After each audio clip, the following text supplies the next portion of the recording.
Welcome back to Control the Freak. There's been a little break between episodes, but there's a very good reason for it. I've had to do some researching this time. Now, the thing with most of my videos up to now, in fact, all of my videos up to now, is that stuff's lived in my head for 10 years or more. I know it instinctively. I've practiced it. I've tested it. I know that it works. I don't really need to think about it too much. But for this episode, I needed to do some research because I need to know about the impact on other people from their point of view. Today we're going to look at the worst possible outcome of domestic violence and coercive control. Now, in a way, most of my episodes have been leading up to something like this. If we think about the origins of control, the control language, the flag phrases, they were all to give you a kind of early warning defense tool against things like this so that it never gets there. But as I say, today we're going to look at what happens when it does get there. So I had a couple of cases I was looking at that could have been used for this video. And I did have the case of Holly Gazzard and Shana Grice, which are two gorgeous girls in the UK who died at the hands of their abusers. But those cases have been kind of done an awful lot. There's a lot of videos about them. And I wasn't sure what more I could add to it. I might come back to them. But I stumbled across this video, this story about this young lady when I heard an interview with her dad. And it kind of spiraled from there, and I'll come back to that later on in the video. But this story today is about a girl called Kristin Mitchell, which is a young lady in the States who, as I say, suffered at the hands of her abuser and he eventually killed her. So let's talk about Kristin Mitchell. Memorial Day weekend, 2005, Kristin Mitchell and her friend Samantha go to Samantha's parents' house on the Jersey Shore in New Jersey. There's a couple of reasons for the getaway. First of all, they've both just graduated from university. Kristin in particular had just come top of her class and had already secured the perfect job coming out of it. This was the job that all of her classmates wanted, but Kristin had got it. So she needed this weekend to make plans and to celebrate with her friend Samantha. There was another reason for the getaway. Samantha had talked Kristin into going away to get some space to have time to think about what she was going to do about her coercive boyfriend. This guy had been escalating at a pace recently, and she wanted to give Kristin time to think. He had other plans, though, of course. Within a couple of hours of Kristin arriving at the Jersey Shore, he sent her an email. And the email was full of all the kind of usual coercive control tropes when somebody feels that they're about to lose control. So we started off the email with the usual, "You're so special to me, I love you very much," etc., etc. He put his hands up to a couple of things that he'd done. He said that he had been lying about his finances and he'd been spending money that he didn't have just to try and impress Kristin. He also said that this weekend would be good for both of them because it would give them both time to think about their trust issues. And he ended the email by saying, "I'll leave you alone. I won't text you. I won't email you. I'm going to give you your space." A couple more hours, that was proved to be a lie. He drove all the way from Pennsylvania to the Jersey Shore to take Kristin away from her friend Samantha. If you look at Kristin's childhood, you would have never predicted she would have ended up in this predicament. She was a really feisty little girl. She was very headstrong and she would do what she wanted to do and she couldn't be told, apart from if her granddad Pappy asked her to do it. Dad recalls being quite reassured by this, that he could kind of picture her growing up and feel safe in the notion that she would never be dominated by anybody because she was so headstrong. But that wasn't the dominant part of her personality. She was really loving. When her little brother David was born, she really took to him like a second mother. She would kiss him and hold him and comfort him when he was sad. And when he got a little bit older and he was old enough to join in play, she let him join in with her and her friends. She didn't leave him behind. She let him join in. They lived in one of these communities that you only really see in American movies, where everybody plays together and stays together. And Kristin would organise plays and shows for the neighbourhood and put them on in the back garden, and everybody would attend. She kept journals, kind of thing that you don't think anybody does anymore, but Kristin did. Kept a journal about her life, and they were full of stories about how much she loved her family and plans for the future, how much she loved animals. Speaking of animals, she was joined at the hip with the family cats. loved horses, even had a gerbil. And there's talk of a photograph of Kristin where she's having to put a hook on a fishing line to go fishing, and she's so uncomfortable at the thought of hurting a worm. This is just a really gentle, sweet girl who should never been in the position that she found herself in the end. Graduation day, 2005, May 14th. So the family gather at Philadelphia St. Joseph's University to celebrate Kristin's graduation. She come top of the class. It's a lovely day and everybody's celebrating. They're in a great mood. Her mum and dad are really happy to see that Kristin has retained that popularity that she'd always had. There's lots of people seeking her out for hugs and she's seeking out for hugs. Everybody's really happy. There's one person that wasn't, though. Kristin's boyfriend was kind of hovering around in the background, looking moody, looking uncomfortable. He's introduced to Dad Bill, and Dad Bill shakes his hand, and something happens. There's a little bit of electricity there. Bill notes that at that time he felt that one day he might find himself in an altercation with this guy. He described him as Jim Rat Solid. He was over 6 foot, big guy, and he was a few years older than Kristin. But there was just something about him that told Bill and the rest of the family there's something not quite right about this guy. One of Kristin's friends comes up and she says to Bill how impressed she is that a guy of his age knows how to send a text. This is 2005, remember, and I think America were a bit behind the UK when it came to texting. I think we adopted it a lot earlier. So she's impressed that a guy of Bill's age knows how to send a text. And Bill's perplexed. He doesn't know how to send a text. He doesn't even know what it is. And he says so to Kristin's friend. There's a kind of uncomfortable pause while one or two people must have realised what was going on, but Bill didn't. Conversation moves on, and in the heat of the day, the family and Kristin's friends decide to find a tree to get some shade so they can exchange gifts, celebration gifts for everybody's graduation. In amongst those gifts from Kristin's new boyfriend is a set of kitchen knives for her new apartment.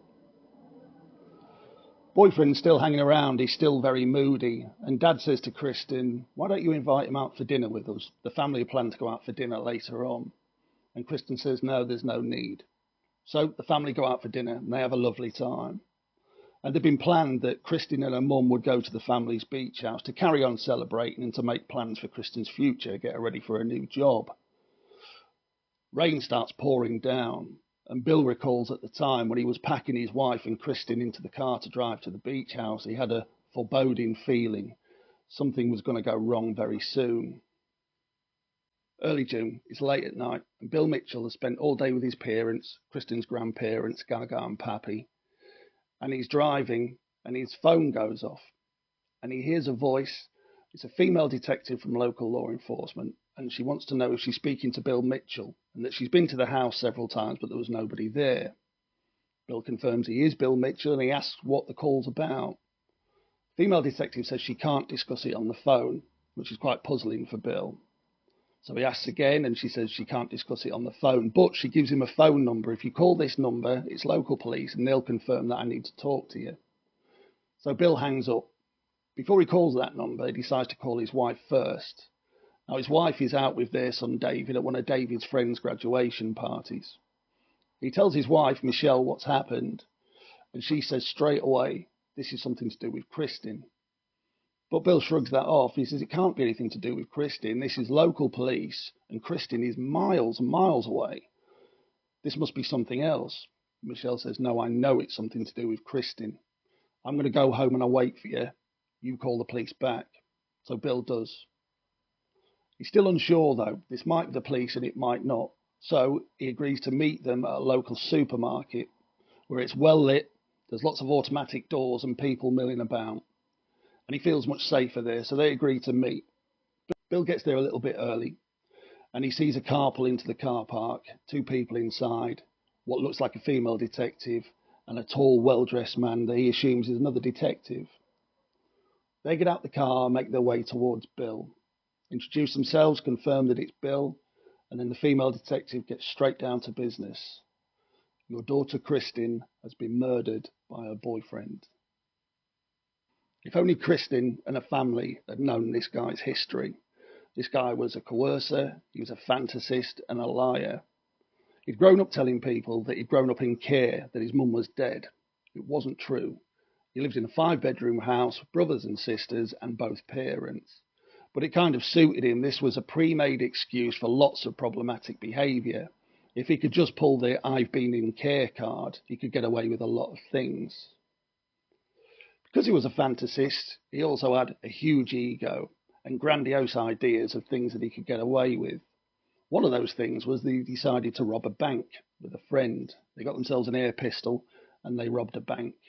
But it wasn't much of a success. They got away with a few $100s. But by then he had the bug and he was feeling like a bit of a bad guy, a bit of an outlaw. So they decided to do it again. This time he took his sister's blue sports car and they decided to drive to a small town and stake out the local bank for a much bigger heist. The thing about small towns in America is everybody knows each other. And there's this idiot with his friend in a bright blue sports car right outside a bank, staking it out. So the locals take notice. They make note of the car, the license plate, the occupants. And when they do rob this bank, they manage to get away with $20,000. But they don't get to spend it. They're caught very soon afterwards because everybody has seen them in a bright blue sports car outside a bank. So he gets 5 years, federal prison. After that 5 years, he gets out and he hasn't changed. He's still angry with the world and still thinks it's everybody else's fault. And he shacks himself up with an older woman. And I imagine this older woman kind of felt a bit motherly towards the guy because he'd had such a bad time, hadn't he? He'd grown up in care and whatnot. So she took him in. But it wasn't long before he started to manipulate and abuse her. First of all, he started by abusing her pets, and then he started abusing her. Pretty soon, he got heavily into drugs, and that's when the abuse escalated. Now, this guy was still on probation, so his partner knew that she had one chance to get him out of her life. She went to his probation officer, and she said, "This guy's going to kill me. I need you to do something about the fact that he's on drugs." Probation officer dragged his feet. He didn't really want to get involved. God knows why this guy was in the job that he was in, quite frankly. It was only when the girlfriend threatened to go to his superiors that he actually did something about it. And this guy was snatched off the street and sent back to prison for a few months. A few months later, he's out and he gets a job in a local restaurant, which just so happens to be where Kristin is also working part-time. He locks on to Kristin. He identifies her straight away. Kristin's a very friendly girl, remember, she'll talk to anyone. And there's nothing that control freaks and narcissists like more than somebody who's going to give them attention. And of course, Kristin will give him attention. She'll listen to him. So he starts telling her stories. He starts following her around. He really zones in on her. He starts showing her some false checks with thousands of dollars on that he says he's earning through his online business that he does with his brother, who of course happens to be a lawyer. He points to his Jeep outside, and he points to his mobile phone and his laptop, which again were a bit of a big deal in 2005. And the suggestion is that he's only working at this restaurant just for something to do. He doesn't need the money. He's a good-looking guy as well. He's well-built, he's handsome, he's got a nice car and things, and he talks well. He's a narcissist, so he knows how to lie. And he's got his hooks into Kristin. Doesn't take long before he starts to coerce her. Starts with the love bombing, first of all, the constant attention. And it's not clear at this point whether or not he's enrolled in the same college of Kristin at that time, but they're working together. Even if he wasn't in college with her, it wouldn't have mattered. At this point, he's zoned in on Kristin. He knows what he wants, and she wasn't going to get away very easily. So he starts with the love bombing, but it doesn't take long before those love bombing turn into accusations. He wants to know where she is all the time and who she's with and why she's with those people. He points out a couple of her friends that he doesn't like, one of those being Samantha from the beginning of the story, who took Kristin away for a weekend to be able to consider her future with this guy. Sadly, that ends with Samantha and Kristin falling out. After he'd been to Jersey Shore, driving all the way from Pennsylvania to get her, Samantha had tried to call Kristin to work it out and try and talk some sense into her. It's not sure who did it, but somebody put the phone down on somebody. Kristin didn't want to know, unfortunately. She was kind of trapped with this guy. And Kristin and Samantha never spoke again. It's a shame Kristin and Samantha never spoke again because she might have been around on Kristin's last day. Kristin's last day she planned to spend with a couple of very close friends from university because she felt she'd never see them again after this. They were all going to go their separate ways. Kristin, as I say, had secured this really good job, and the other guys had some jobs in the pipeline or even some further education, but the point is they wouldn't see each other very much, if at all, after this day. So she told the boyfriend this: "It's really important to me, I need to see these guys." They planned to spend the afternoon at the pool, go for an early dinner, and then to go to the cinema.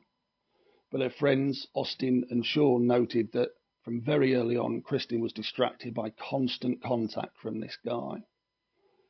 Austin recalls very early on hearing Kristin having to say on the phone to the guy, "Don't threaten me." And for the rest of the time they were at the pool, the texts were constant. Kristin was very distracted. After the pool, they go along to TGI Fridays. As soon as they get there, the phone goes again, and it's the guy demanding to know where she is, who she's with, and what she's doing. And she says to him, "We're eating, what's the problem?" Conversation ends, Kristin puts the phone down, and we know that he texted her straight afterwards telling her he felt disrespected, and if she loved him, she'd be spending this time with him and not her friends. Remember, this is one day that Kristin's taken out to spend with important people, and just like the Jersey Shore incident, he couldn't even give her that. He had to intervene. He had to insert himself into her life. Throughout the rest of dinner, the texts are constant and they're quite abusive. Lots of capital letters, lots of exclamation marks. Kristin at this point emails her dad, and she's telling him how excited she is about a new job. She's excited about picking up her diploma, and she drops a little hint that things might not be going too well with the boyfriend, but she doesn't go into too much detail. Kristin, Sean, Austin are just about to finish up their dinner when she gets a call from the boyfriend, this businessman that's earning thousands of dollars a month. He needs some money and he needs Kristin to meet him at an ATM. So she can't go to the cinema. All of a sudden she says to the guys, "We've got to drive across town and meet him so I can give him some cash." So Sean and Austin follow Kristin and they go down to the ATM. The guys wait in the car and they can see there's a little argument going on between Kristin and her boyfriend. And she comes back to the car and says, "We need to go back to the apartment." So the guys follow her there. Kristin and her boyfriend go inside and the guys wait outside. After a little while, Kristin phones the guys and said, "It's all right, he's packing his things and he's leaving." Now I know that when a control freak does this, it's a gesture, it's an escalation to try and get a reaction. He was never intending to go anywhere, not for long at least. This was supposed to be a dramatic gesture to shock her into compliance. But she stands her ground, and he gets his stuff and he leaves. She calls the guys in, she says to them, "Look, it's too late to go to the cinema now, why don't we rent a film?" So they do. But both of the guys say there wasn't really much point. Kristin was distracted all the way through it. There's more text back and forth with her boyfriend, and then she gets an email back from her dad who confirms that he's also really excited about the future. He's incredibly proud of her. And he offers some advice about the boyfriend. He says, it's important that you have this time with your friends, and he needs to understand that. Maybe you just need to reassure him a little bit better. Of course, Kristin's dad didn't know what was coming. Around midnight, Kristin texts her boyfriend to check if he's all right. After everything, she texts him to check that he's all right. And his response is that he's staying at his brother's, but he doesn't want to because he doesn't get on with his brother's girlfriend. He's very uncomfortable and he needs to come and stay at Kristin's. What does Kristin do? She says yes. She's not going to see this guy in any discomfort, even after everything he's done. A little while later, the film ends and the two guys leave. And she's told them that he's coming over. But one of them in particular, Austin, is very worried. So around 3 a.m. he calls Kristin to ask if she's okay. He hears a voice in the background. Clearly this guy's there. And Kristin says, "Yep, I'm okay. He's going to sleep on the couch, don't worry." And then he hears the boyfriend's voice ask who's on the phone. And she says, "It's my friend Austin." And at that moment, he hears a noise and the line goes dead. He tries frantically to call her back, but there's no answer. The reason there's no answer is because we know at this point that the boyfriend took one of the kitchen knives from the gift set that he gave her, and between the kitchen and the bedroom he stabbed Kristin 55 times, including plenty of times in the back. If you know anything about true crime, you can guess how this went afterwards. Of course, he made a claim of self-defence. This 6-foot-odd, gym rat solid guy chasing this 5'2" petite little girl around the house, stabbing her, but of course it was self-defence. It didn't end there. He went on to manipulate the courts, the police, and even the family, and he left them in an almost impossible position where they had to decide with their prosecutors what charge they were going to get him sentenced under. Because he was being so manipulative, they had to make a choice. But I'm not going to go on any more about the murder and the court case. There's a very good reason for that.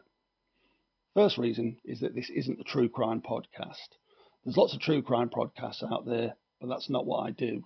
If you like that kind of thing, I would suggest go watch Emma Kenny. She does it very well with her experience, her qualifications, her experience of working with the police. She understands this stuff and could do it a lot better than I can do it. The point of this episode and my podcast is all about identifying control patterns so that I can arm you so that you know how to deal with them. And of course, if you're a controlling person, you can recognise those patterns in yourself and do something about it. So that's the first reason. And before we get on to the second reason, let's have a little look at some of the pattern involved in this case. If we start with the first part of the story, the weekend where Kristin went away. And he emails her after a couple of hours. Now, first of all, this was arranged this weekend. She was going to spend this time with her friend, and it was agreed that he wouldn't contact her. He even references that in the email. But he does. Within hours, he gate crashes their weekend, inserts himself to make sure that he's on Kristin's mind. In the email, he says, this gives us both a chance to work on our trust issues. There were no trust issues from Kristin's point of view. It was all him. But by suggesting that she might also have trust issues, he's trying to share the blame so that the focus isn't on him, and maybe Kristin will have a think about her own behaviour. That'd be very convenient for him, wouldn't it? If you arrange to spend some time apart from your partner, particularly because there's problems in the relationship and you need space, and they gate crash that space, they gate crash that time, that should be a red flag. They don't respect your boundaries. And you should be making plans to get out of that relationship very quickly if they won't stop. Then there's the phone with Kristin's friend. When she approaches the dad, and she's really impressed that he knows how to text. And that's because Kristin received a text from dad that morning, and this friend had seen it. So that clearly Kristin had put somebody else's name under her dad's so that the boyfriend wouldn't see it. And this tells us either he's looking at her devices all of the time, I imagine he was very domineering with her, or she's put somebody else's name under dad just in case he sees it. He might not be going through her devices, but she knows that he might have a look while she's sat there on her phone next to him. If you've got to hide somebody's identity because you think your partner will erupt if they see it or punish you if they see it, you're already in a bad spot. Nobody should be looking at your devices, and you shouldn't have to lie about your contacts. Then let's look at the lies of this guy.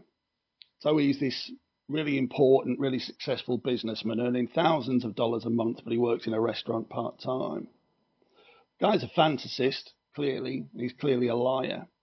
This white Jeep that he had outside that Kristin liked so much, and he used to lend to her every now and again, wasn't even his. It was his ex-girlfriend who he abused and who got him put back inside. The laptop and the phone that he liked to show off as signs that he was a successful businessman, they were his brother's. None of that was his. The lies that his mum was dead and he grew up in care. This was all about manipulating people. It was all about making sure that he had an inbuilt excuse to cover some bad behaviour, so that he could manipulate reactions out of people. Then there's the final night when he goes back to the apartment. He said he was leaving. He packed his stuff and he's gone. And as I said, this was never about leaving. This was about a dramatic gesture. But once he's left, he's clearly panicked about Austin and Sean being there with Kristin, and he wants to be in the way. He's already sure that Kristin's having an affair with these two. He thinks that she's doing it with everybody. So he comes up with this lie that he's uncomfortable at his brother's house with his brother's girlfriend and he can't stay there, and I need to come and stay at your house.